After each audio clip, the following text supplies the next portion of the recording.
Chemistry channel. I hope you are fine and doing well. We are studying Unit 3rd Electrochemistry and today's topics are variations of conductance, specific conductivity, equivalent conductivity and molar conductivity with dilutions, and variations of molar conductivity with concentration for strong and weak electrolytes. And then we will do Debye-Huckel-Onsager equations. Let's start. Number 1, variation of conductance.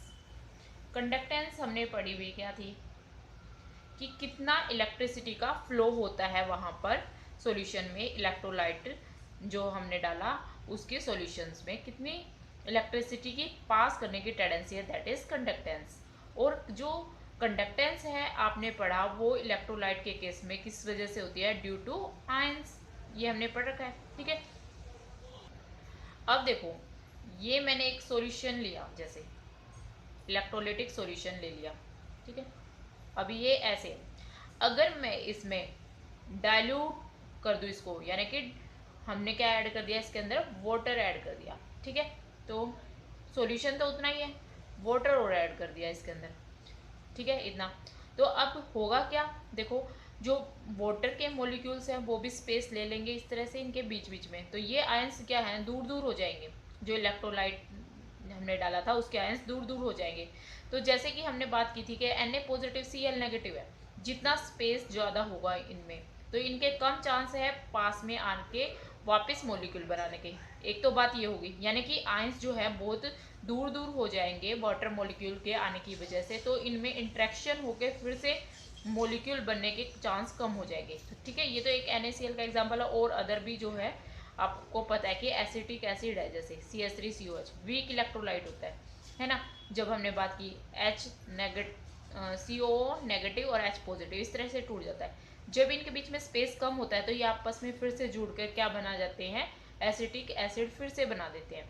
तो अगर dilute कर दें हम इसको, यानी इन दोनों को बहुत दूर दूर कर दें, तो आयंस ज़्यादा रहेंगे एज कम्पेयर टू मोलिक्यूल, है ना. तो यही बात है कि अगर हमने यहाँ पर डाइल्यूशन ऐड किया तो आयंस दूर दूर हो जाएंगे. एक तो बात ये होगी, आयंस इंक्रीज हो जाएंगे. ठीक है, दूसरी बात ये होगी कि जो इनकी मूवमेंट जो है फ्री हो जाएंगे, क्योंकि पॉजिटिव नेगेटिव को अट्रैक्ट करेगा आपको पता है, लेकिन जितना इनके बीच में स्पेस होगा ये अट्रैक्शन कम होगी, तो ये इजीली क्या करेंगे, मूव कर पाएंगे. और मूवमेंट ही तो है आयंस की, है ना. आयंस जो है इलेक्ट्रॉन को एक प्लेस से दूसरे प्लेस जो है आयंस किसको लेके जाएंगे, इलेक्ट्रॉन को ले जाएंगे, तभी तो इलेक्ट्रिसिटी फ्लो होती है. ये हमने पिछले लेक्चर में किया था, है ना. तो इसलिए मूवमेंट भी तेज हो जाएगी, तो एज ए रिजल्ट क्या हो जाएगी, कंडक्टेंस इंक्रीज हो जाएगी. तो विद डाइल्यूशन कंडक्टेंस क्या हो रही है, increase. I hope it is clear. ठीक है, तो इस तरह से आप उसको समझने की कोशिश करो. कोई रटना नहीं है कि कंडक्टेंस इंक्रीज हो गई ये डिक्रीज हो गया, वो चीज़ नहीं करनी है. अगर आप कोई चीज़ रटोगे तो फिर उस चीज़ को भूल जाओगे. अगर आपने ये चीज़ समझ ली, आज समझ ली, कभी भी नहीं भूलोगे इसको, क्योंकि ये समझने वाली ही बात है यहाँ पर. ठीक है, कोई रटाफिकेशन वाली बात है ही नहीं. ठीक है, तो हो गया कंडक्टेंस का. अब सेकंड बात करते हैं हम कि स्पेसिफिक कंडक्टिविटी. स्पेसिफिक कंडक्टिविटी का के ऊपर क्या इफेक्ट पड़ेगा डाइल्यूशन का. अब देखो स्पेसिफिक कंडक्टिविटी जब हमने की तो हमने देखा कि पर यूनिट वॉल्यूम की बात करते हैं हम वहाँ पे, है ना. कापा है ना, कापा. तो पर यूनिट वॉल्यूम यानी कि इतनी सी जगह में कितने नंबर ऑफ आयंस प्रेजेंट है, उनकी वजह से जो कंडक्टेंस होती है दैट इज स्पेसिफिक कंडक्टिविटी. ठीक है, और इजी फॉर्म में देखो, अब मैंने ये एग्जांपल लिया था इसको. अब मैं इतनी सी यूनिट वॉल्यूम, ठीक है, ये 1 सेंटीमीटर क्यूब के वॉल्यूम का स्पेस है इतना, इसको मैंने मार्क कर दिया. अब इसके बीच में जितने भी आयंस आएंगे इतने स्पेस में, उनकी वजह से जो इलेक्ट्रिसिटी कंडक्ट होगी उसको हम क्या कहते हैं, स्पेसिफिक कंडक्टिविटी. ठीक है, ये बात क्लियर होगी. अब देखो जैसे ही मैंने इसमें और वाटर ऐड किया, डाइल्यूट कर दिया, तो इसको आपको पता है इतने से स्पेस में वाटर के मॉलिक्यूल्स भी आएंगे भाई. वाटर के मॉलिक्यूल आएंगे तो ये आयंस थोड़े इनको धक्का मार के आएंगे, तो ये एक आधे यहाँ से बाहर भी चला जाएगा. तो यहाँ पर जो नंबर ऑफ आयंस है इतने स्पेस में ये क्या हो जाएंगे, कम हो जाएंगे. तो स्पेसिफिक कंडक्टिविटी में आयंस यहाँ पर क्या हो गए, कम, तो स्पेसिफिक कंडक्टिविटी इसका मतलब क्या हो जाएगी, कम हो जाएगी, यानी डिक्रीज हो जाएगी। तो डाइल्यूशन से जो है स्पेसिफिक कंडक्टिविटी क्या होगी, डिक्रीज, कंडक्टेंस इंक्रीज होती है और स्पेसिफिक कंडक्टिविटी यानी कि कापा जो है वो क्या हो रही है, डिक्रीज हो रही है। I think it is clear. ठीक है, तो बस आपको ये पता होना कि स्पेसिफिक कंडक्टिविटी होती क्या है। एक यूनिट वॉल्यूम के अंदर जितने नंबर ऑफ आयंस प्रेजेंट होते हैं उनकी वजह से जो कंडक्टेंस होती है that is specific conductivity. Clear. अब डाइल्यूशन पे क्या होता है कि वाटर के मॉलिक्यूल्स भी आ जाते हैं, तो आयंस यहाँ पर वाटर के मॉलिक्यूल्स आएंगे तो वो धकेल देंगे इन आयंस को, धकेल देंगे तो आयंस कम हो गए और आयंस की वजह से ही कंडक्टेंस है, आयंस कम हो गए तो कंडक्टिविटी डिक्रीज हो गई। बिल्कुल सिंपल है, समझ आ गया होगा।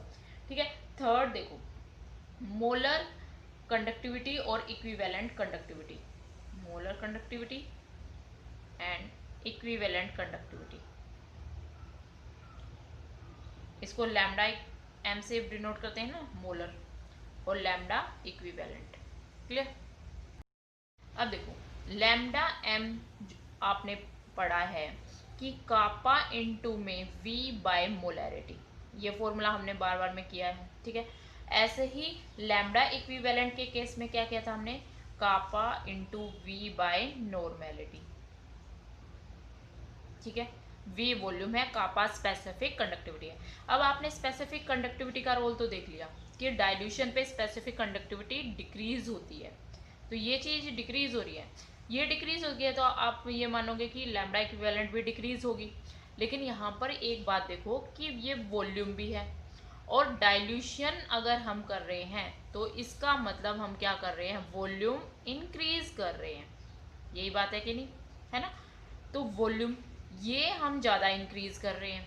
ठीक है, वॉल्यूम क्योंकि वाटर डाल रहे हैं, डाइल्यूट कर रहे हैं उसको, तो वॉल्यूम ज़्यादा इंक्रीज करते हैं तो ये इसको ओवरकम कर जाता है और टोटल जो है ओवरऑल रिजल्ट जो है वो ये निकलता है कि लैम्डा इक्विवेलेंट क्या होगी, इंक्रीज हो जाती है, क्या होगी, इंक्रीज।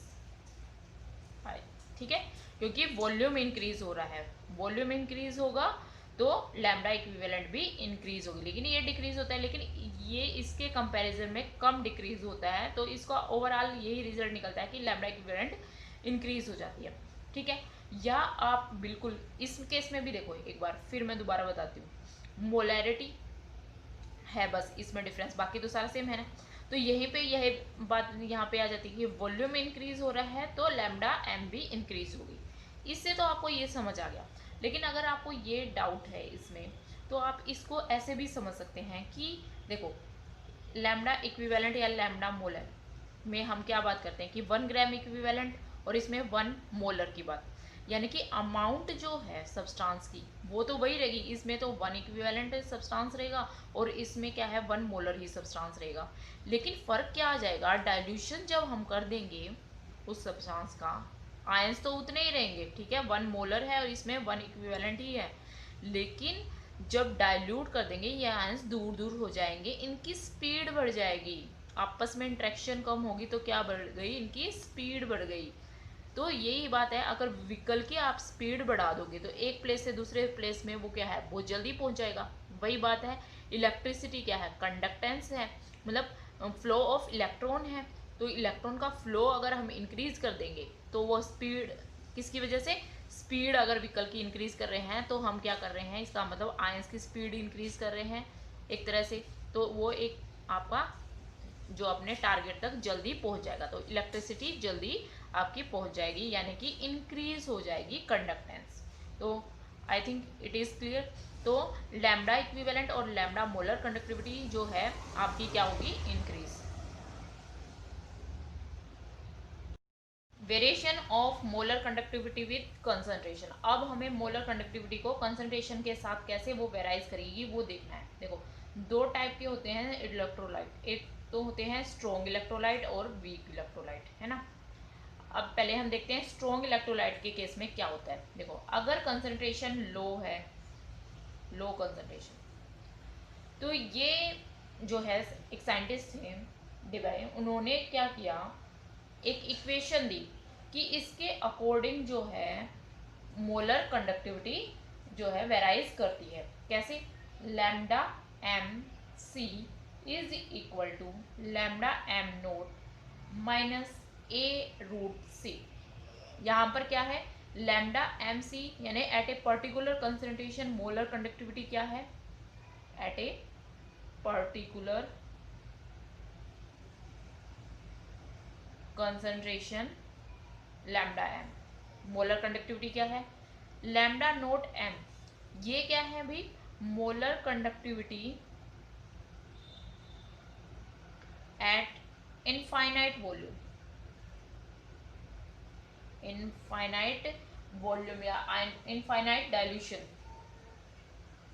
मतलब जहां पर हमने उसमें बहुत ज़्यादा वाटर ऐड कर दिया हो, ठीक है, बहुत डाइल्यूट कर दिया है उसे, ठीक है। और इसको एक नाम और देते हैं लिमिटिंग मोलर कंडक्टिविटी। क्या बोलते हैं इसको? Limiting molar conductivity, conductivity.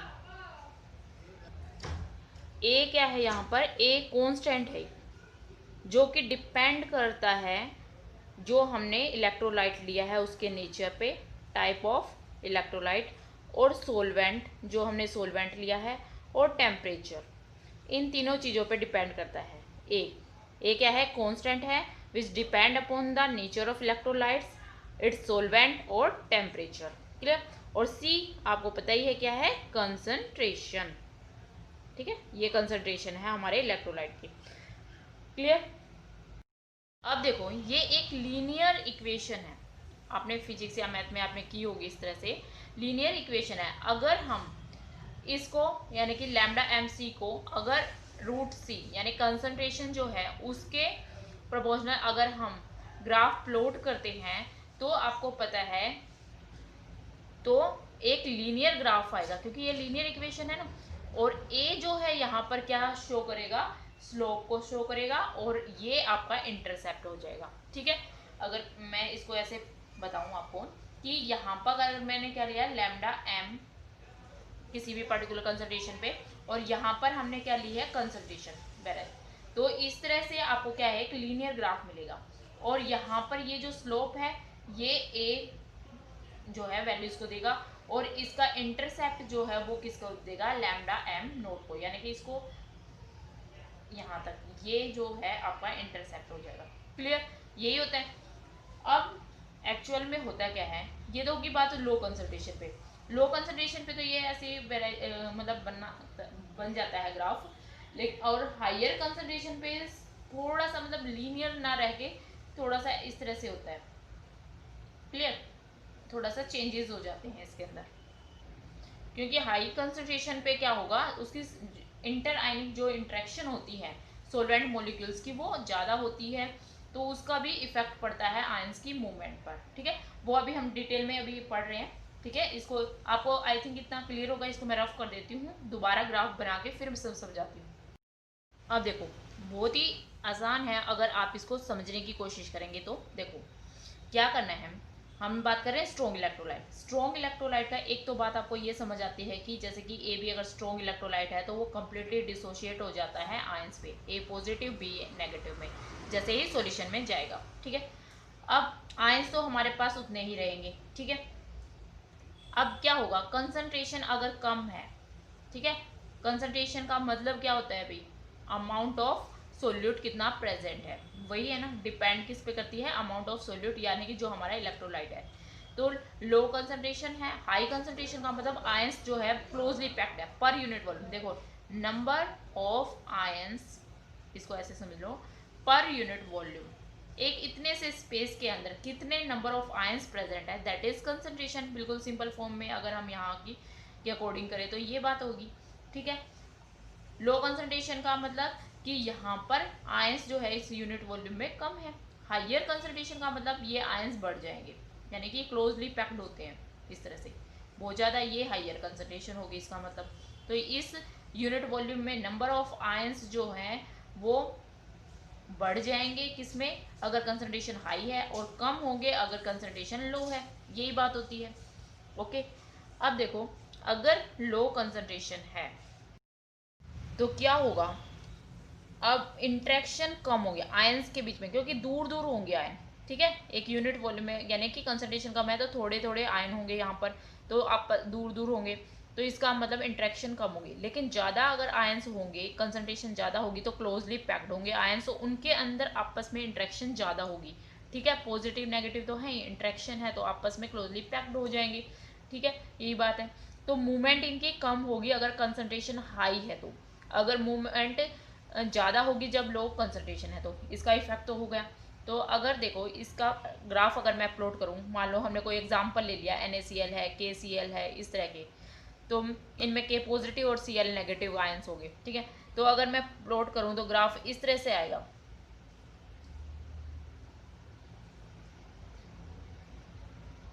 जैसे जैसे कंसंट्रेशन बढ़ती जाती है, ये कंसंट्रेशन इधर बढ़ रही है, मोलर कंडक्टिविटी क्या हो रही है, डिक्रीज हो रही है।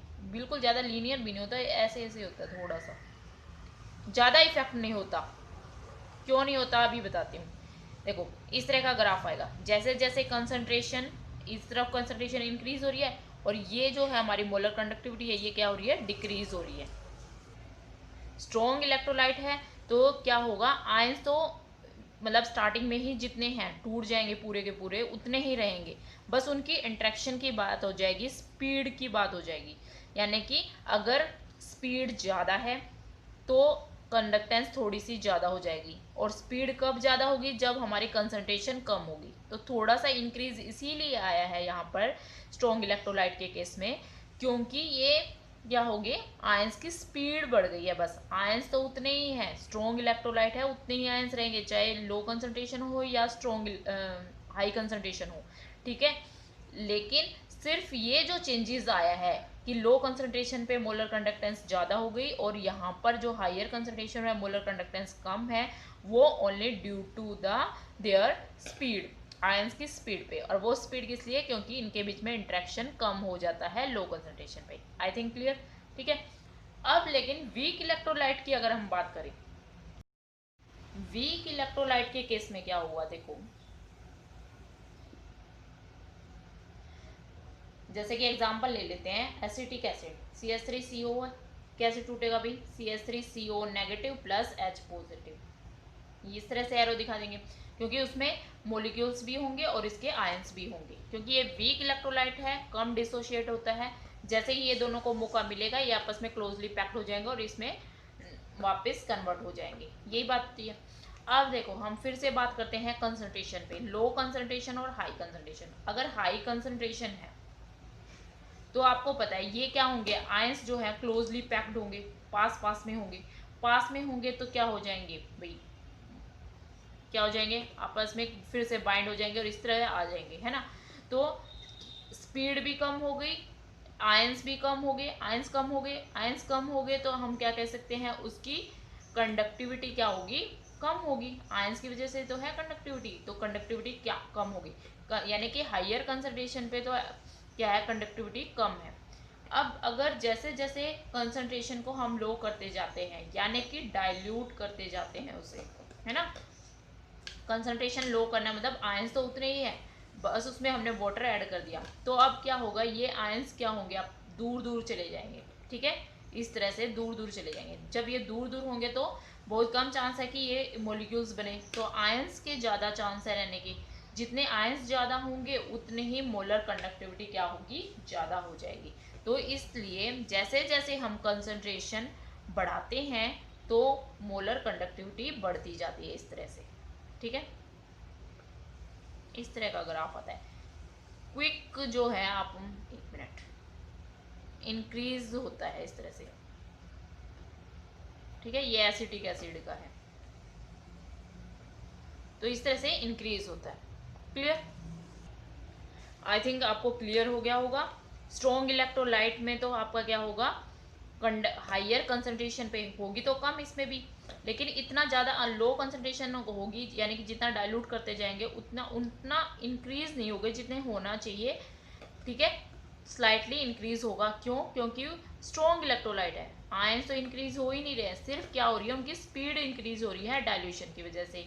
और वो स्पीड क्यों इंक्रीज हो रही है, क्योंकि इंटर आयनिक इंट्रैक्शन कम हो रहा है आपस में उनका, due to dilution, water molecule बीच में आ गए तो इंट्रैक्शन कम हो रहा है। ठीक है। और वीक इलेक्ट्रोलाइट के केस में स्पीडली ये देखो कितना इंक्रीज हो रहा है एकदम। तो वो किस वजह से हो रहा है, क्योंकि यहाँ नंबर ऑफ आयंस इंक्रीज हो रहे हैं, नंबर ऑफ आयंस इंक्रीजेस। इसमें आयंस इंक्रीज नहीं होते, यहाँ पर सिर्फ स्पीड इंक्रीज हो रही है। यहाँ पर आयंस भी इंक्रीज हो रहे हैं, फिर उनकी स्पीड भी इंक्रीज होगी, इसलिए इस तरह से क्विक चेंज आता है। जैसे कंसंट्रेशन कम करेंगे तो आपकी मोलर कंडक्टिविटी है वो इंक्रीज हो जाएगी। क्लियर। तो आज के लिए बस इतना ही। Thank you very much.